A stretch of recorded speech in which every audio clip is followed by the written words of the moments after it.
Welcome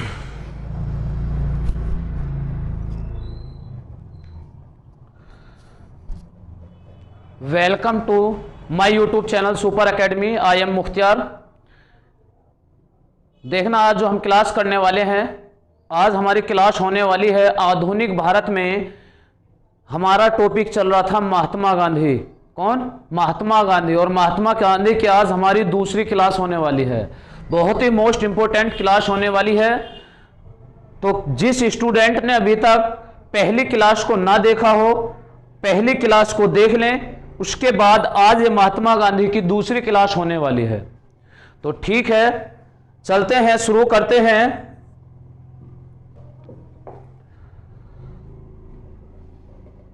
Mahatma Gandhi, क्या topic रहेगा हमारा? महात्मा गांधी।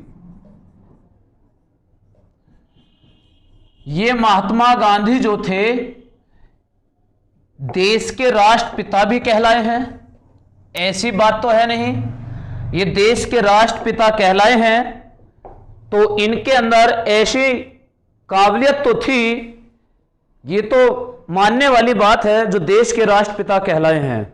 अब ध्यान देना, मैंने आपको इनके बारे में कुछ पॉइंट बता चुका था। आज जो फिर हम इनसे उससे आगे करने वाले हैं।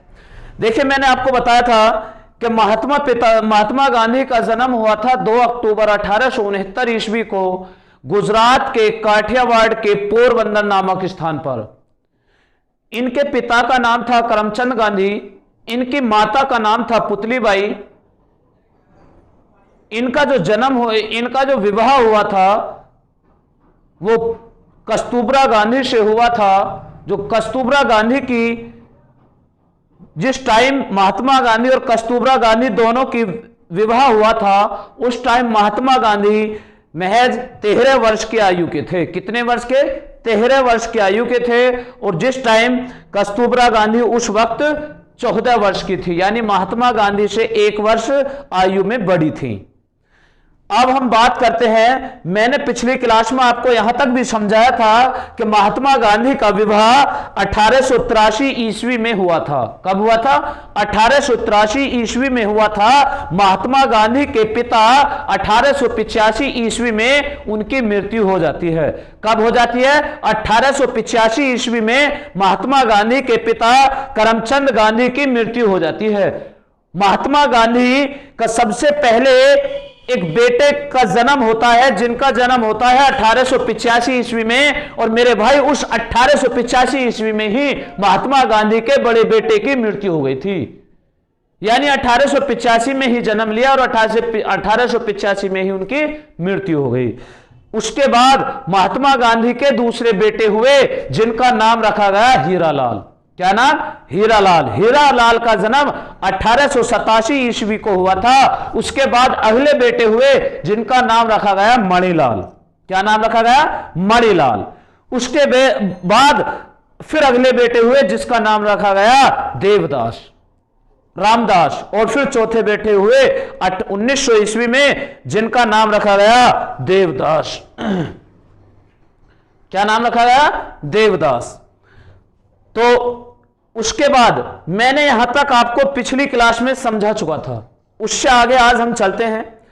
उससे आगे क्या है, बड़े ध्यान से सुनना, बहुत ही मोस्ट इंपोर्टेंट टॉपिक होगा। 1894 ईस्वी में महात्मा गांधी ने टेबल इंडियन कांग्रेस की स्थापना की थी। किसकी? टेबल इंडियन कांग्रेस की स्थापना की थी। ये जो स्थापना की थी, इसका मतलब था कि काले गोरे का भेदभाव को समाप्त करना था। इनमें ये जो टेबल कांग्रेस की स्थापना की थी, महात्मा गांधी ने ये इसलिए स्थापना की थी। मैंने आपको पिछली क्लास में यह भी समझाया था कि महात्मा गांधी को काले गोरे के भेदभाव पर क्या किया गया था। अब वही बात मैं आपको समझाने वाला हूं। महात्मा गांधी ने 1893 ईस्वी में, कब? 1893 ईस्वी में महात्मा गांधी दक्षिण अफ्रीका के डरबन से प्रिटोरिया ट्रेन से यात्रा कर रहे थे। किससे? ट्रेन से यात्रा कर रहे थे। लेकिन जब ट्रेन से यात्रा कर रहे थे वो आखिर दक्षिण अफ्रीका ही क्यों गए थे? तो दक्षिण अफ्रीका में 1893 ईस्वी में महात्मा गांधी दादा अब्दुल्ला का केस लड़ने गए थे। किसका? दादा अब्दुल्ला का केस लड़ने गए थे, क्योंकि ये खुद एक बैरिस्टर थे, यानी एक वकील थे। अब ये वहां गए तो जैसे ही महात्मा गांधी फर्स्ट क्लास का, यानी ट्रेन में भी 3 तरह के टिकट होते हैं, फर्स्ट, सेकंड और थर्ड, 3 तरह के टिकट होते हैं। तो आखिर को महात्मा गांधी खुद बैरिस्टर थे और उन्होंने खुद अपनी तरफ से फर्स्ट क्लास का, यानी सबसे अच्छा जो टिकट होता है फर्स्ट डिब्बे का टिकट लिया। और ये टिकट लेकर महात्मा गांधी ट्रेन में चढ़ जाते हैं। कब? 1893 ईस्वी की ही बात है। और ये चलते हैं दक्षिण अफ्रीका के डरबन नामक स्टेशन से। और डरबन से कहां जा रहे थे? प्रिटोरिया। प्रिटोरिया अब यहां जा रहे थे। डरबन से जैसे ट्रेन में बैठते हैं और ट्रेन में बैठते ही जैसे ट्रेन चलती है तो वहां उसी ट्रेन में जो अंग्रेज बैठे थे उन अंग्रेजों ने कहा महात्मा गांधी को देखकर कि आप इस ट्रेन में कैसे बैठे हो? तो महात्मा गांधी ने कहा कि मेरे पास टिकट है और मैं टिकट लेकर बैठा हूं, और वो भी फर्स्ट क्लास का टिकट है, यानी फर्स्ट डिब्बे का जो सबसे अच्छा टिकट होता है उसको लेकर बैठा हूं। तो अंग्रेजों ने यह कहा कि नहीं, ये ट्रेन आपके लिए नहीं है, तुम आप काले व्यक्ति हो। जबकि उस अंग्रेज से महात्मा गांधी यहां तक कि नोक झोंक भी हो जाती है और महात्मा गांधी को उतार दिया जाता है ट्रेन से। लेकिन ट्रेन से जिस स्टेशन पर उतारा था उससे पहले महात्मा गांधी को ट्रेन की सीट में से उतारकर नीचे बैठा दिया था। कहा? नीचे बैठा दिया।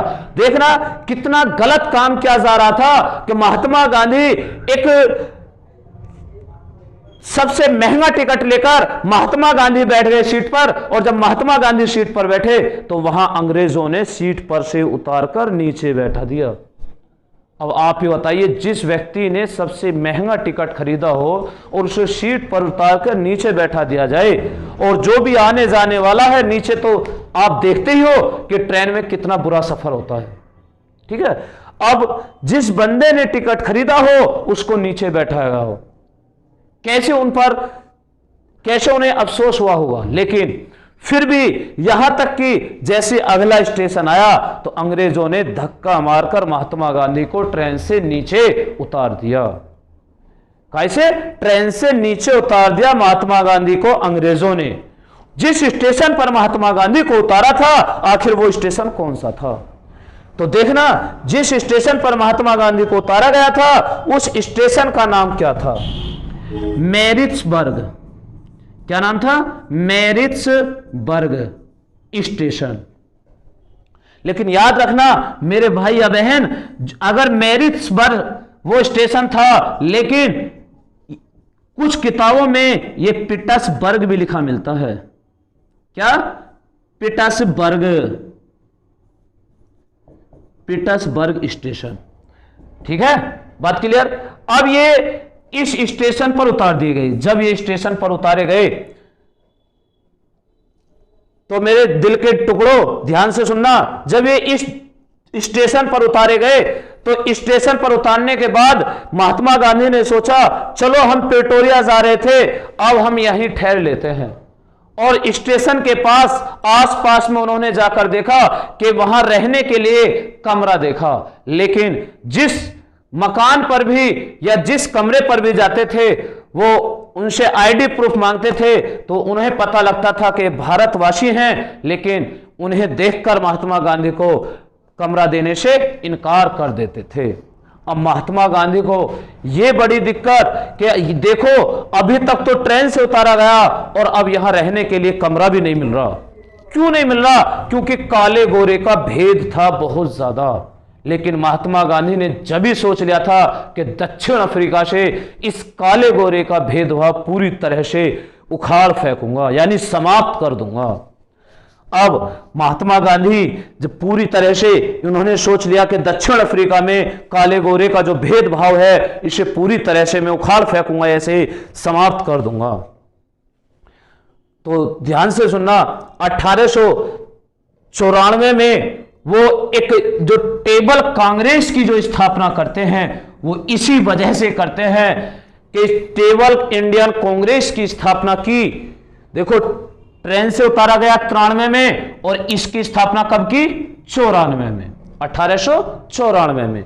अब उन्होंने ये जो टेबल कांग्रेस थी उन्होंने एक संगठन बनाया था और वो संगठन था कि जितने भी दक्षिण अफ्रीका में जितने भी भारतीय व्यक्ति हैं वो भारतीय व्यक्ति आकर इस संगठन में शामिल हो जाएं, ताकि दक्षिण अफ्रीका के लोगों को यह महसूस हो जाए कि हां, भारतवासी के अंदर भी इतना दम है। और उन्होंने एक संगठन तैयार किया।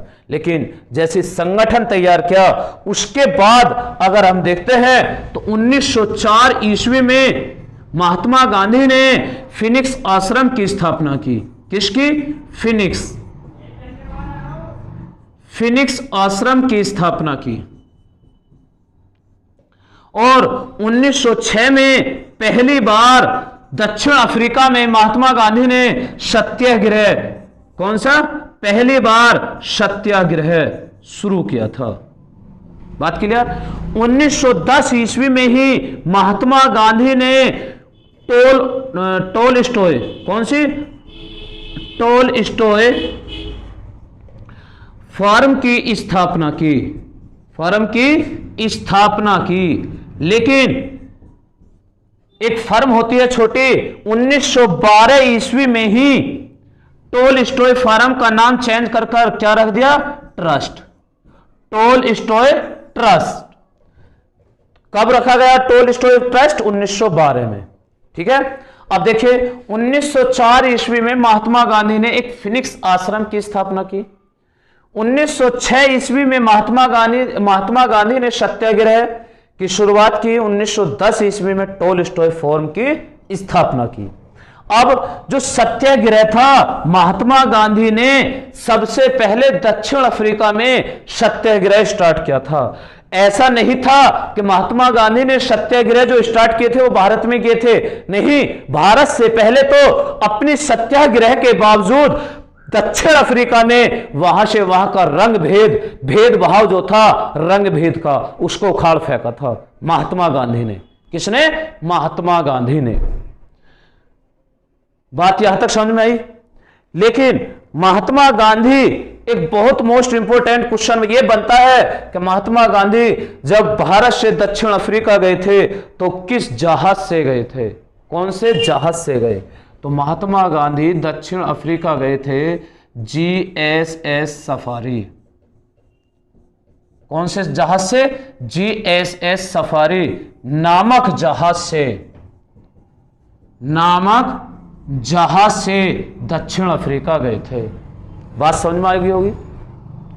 लेकिन दक्षिण अफ्रीका जाते हैं, उसके बाद कोई बात नहीं होती, प्रक्रिया चलती रहती है। लेकिन जब महात्मा गांधी को काफी टाइम हो जाता है तो एक व्यक्ति हैं जीके गोखले। कौन?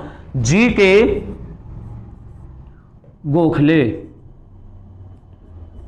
गोखले। अब ये कौन थे? इसको अगर मैं पूरा नाम लिखूं, गोपाल कृष्ण गोखले।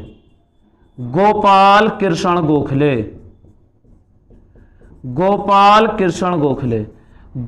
कृष्ण गोखले जो थे ये दक्षिण अफ्रीका जाते हैं और महात्मा गांधी से ये कहते हैं कि आप जो वकालत करके आए हो दक्षिण अफ्रीका से, कहां से? इंग्लैंड की राजधानी लंदन से वकालत कर आए थे महात्मा गांधी। आप अदर कंट्री से, या इतने आप बैरिस्टर की पढ़ाई कर आए थे, तो आप अपने देश में वकालत कीजिए, ना कि किसी दूसरे देश में। तो ये गोपाल कृष्ण गोखले कब गए थे इनके पास? 1912 ईस्वी में। अब गोपाल कृष्ण गोखले महात्मा गांधी के पास जाते हैं। गोपाल कृष्ण गोखले 1912 ईस्वी में महात्मा गांधी के पास जाते हैं। किसके पास? महात्मा गांधी के पास जाते हैं और ये कहते हैं कि आप दक्षिण अफ्रीका से वापस अपने देश लौटिए। कहां? वापस अपने देश लौटिए और आप इस वकालत को अपने देश में कीजिए। अब महात्मा गांधी ने यह सोचा कि मैं इतने दिन से यहां आया हुआ हूं, यहां ठहरा हुआ हूं और अपनी वकालत भी कर रहा हूं, लेकिन किसी भारतवासी ने मेरे बारे में इतना नहीं सोचा। लेकिन एक ऐसा व्यक्ति जिसने मेरे बारे में इतना सोचा कि वापसी अपने देश लौटाने के लिए इतनी दूर से आया है। अब महात्मा गांधी ने 1912 ईस्वी में ही अपना राजनीतिक गुरु घोषित कर दिया था। तो महात्मा गांधी ने गोपाल कृष्ण गोखले को क्या अपना राजनीतिक गुरु घोषित कर दिया। क्यों करा? क्योंकि ये महात्मा गांधी को लेने गए थे। बात समझ में आ रही है? इससे आगे देखिए, जो गोपाल कृष्ण गोखले थे, गोपाल कृष्ण गोखले ये किस किस के गुरु रहे थे? तो बड़े ध्यान से सुनना। महात्मा गांधी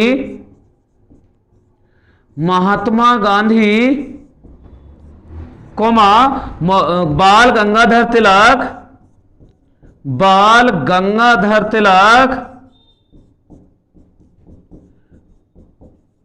तीसरे व्यक्ति थे मोहम्मद अली जिन्ना।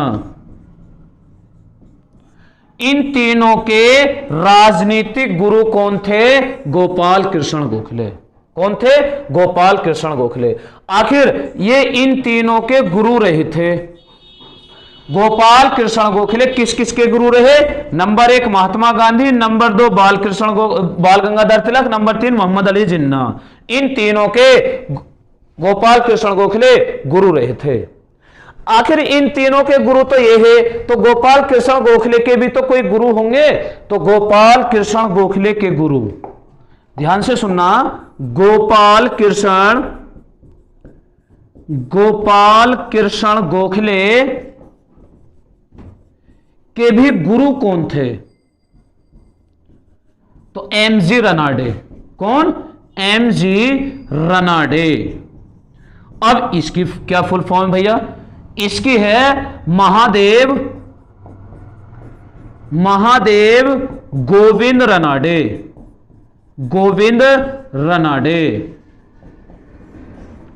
ये इसके गुरु थे। गोपाल कृष्ण गोखले के भी गुरु कौन थे? महादेव गोविंद रनाडे। अब आखिर महादेव गोविंद रनाडे के भी तो गुरु रहे होंगे कोई, तो अब देखिए फिर, तो महादेव गोविंद रनाडे के गुरु कौन थे? महादेव गोविंद रनाडे।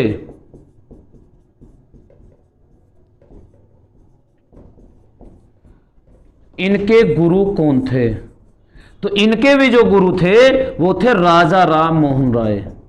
राजा राम मोहन राय। बात समझ में आ गई होगी? फिर दोबारा से रिपीट करूंगा, आप ध्यान देना। महात्मा गांधी, बाल गंगाधर तिलक, मोहम्मद अली जिन्ना, इन तीनों व्यक्तियों के गुरु कौन थे? गोपाल कृष्ण गोखले। गोपाल कृष्ण गोखले के भी गुरु कौन थे? महादेव गोविंद रनाडे। महादेव गोविंद रनाडे के गुरु कौन थे? राजा राम मोहन राय। और राजा राम मोहन राय के गुरु कौन रहे होंगे? आप मुझे कमेंट में जवाब देना कमेंट में जवाब कमेंट कीजिए कि महादेव गोविंद रनाडे के गुरु कौन थे। किस किस को पता है देखता हूं। चलो बता ही देता हूं, वरना ये कहेंगे कि भैया तो हमसे ही सवाल करने लग गए। ठीक है, तो राजा राम मोहन राय के जो गुरु थे, राजा राम मोहन राय के गुरु किसी को भी नहीं माना गया। किसको? किसी को भी नहीं माना गया। आखिरकार क्यों नहीं माना गया? क्योंकि राजा राम मोहन राय खुद एक पुनर्जागरण के अग्रदूत माने जाते हैं, यानी पुनर्जागरण के जनक माने जाते हैं। तो फिर ध्यान से सुनना, राजा राम मोहन राय पुनर्जागरण के अग्रदूत माने जाते हैं। यह बात तो आपके समझ में आ रही होगी।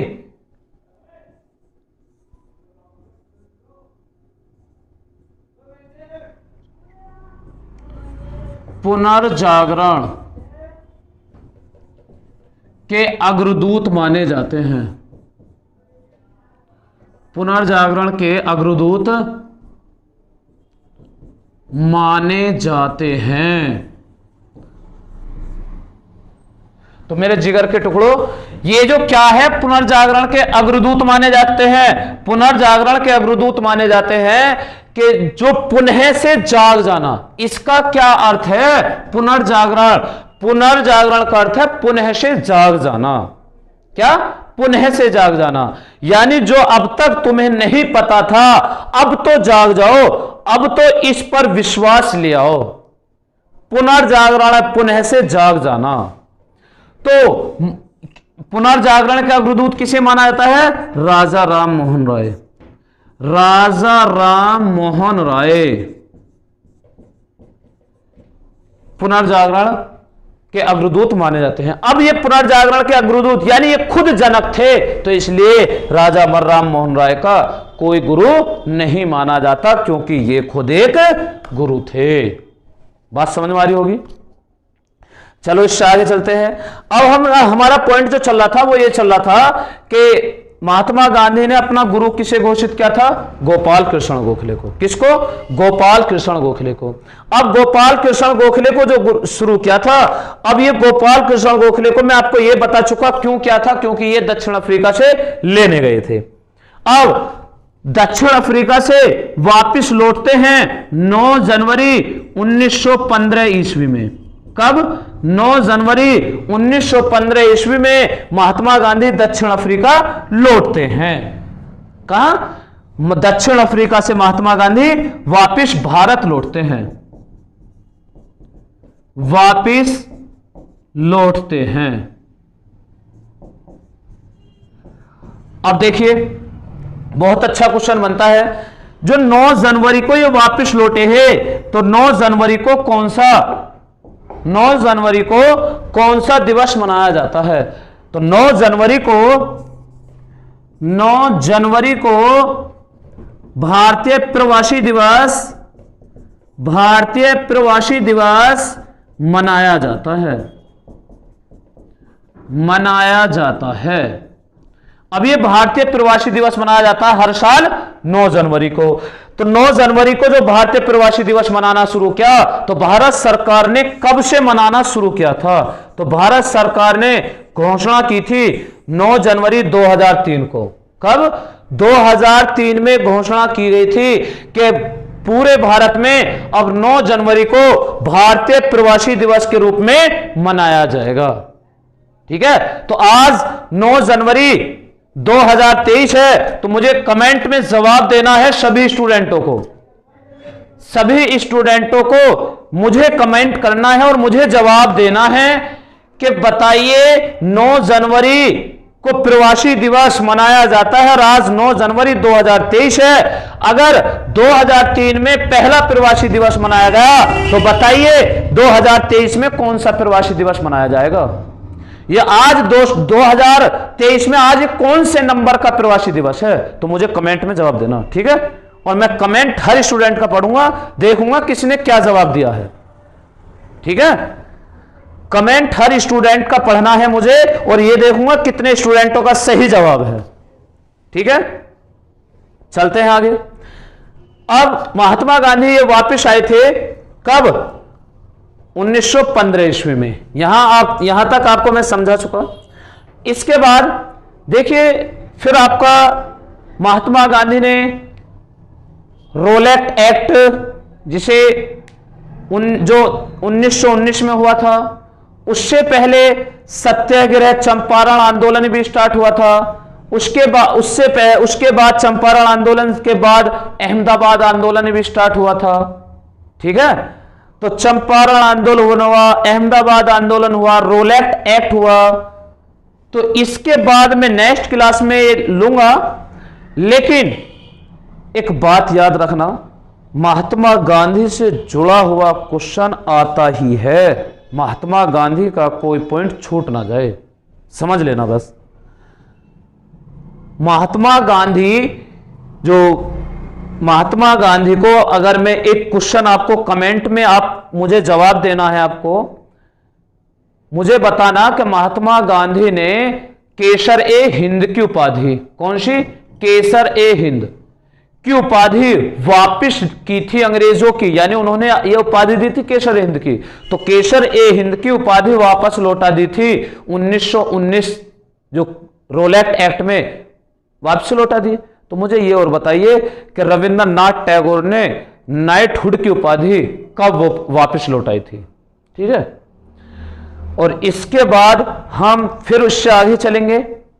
आज हम क्लास को यहीं विराम देते हैं। आज हम चलते हैं कि हमारा टॉपिक हुआ यहां तक 9 जनवरी 1915 में महात्मा गांधी वापस आ जाते हैं। ठीक है, इससे आगे हमारी नेक्स्ट क्लास आएगी, उस पर ध्यान देना सही से। अगर ये क्लास समझ में आई हो तो वीडियो को लाइक करना, ज्यादा से ज्यादा शेयर करना। ठीक है, कमेंट करना, जो मैंने क्वेश्चन का जवाब मांगा है मुझे जवाब देना। ठीक है, कोई भी ऐसा भाई या बहन ना हो जो वीडियो को ज्यादा से ज्यादा शेयर ना करे। सभी से बोल रहा हूं, सभी भाई और बहन वीडियो को ज्यादा से ज्यादा शेयर करें, वीडियो को लाइक करें, कमेंट करें। ठीक है, तो चलते हैं, फिर मिलते हैं नेक्स्ट क्लास में। तब तक के लिए जय हिंद, जय भारत।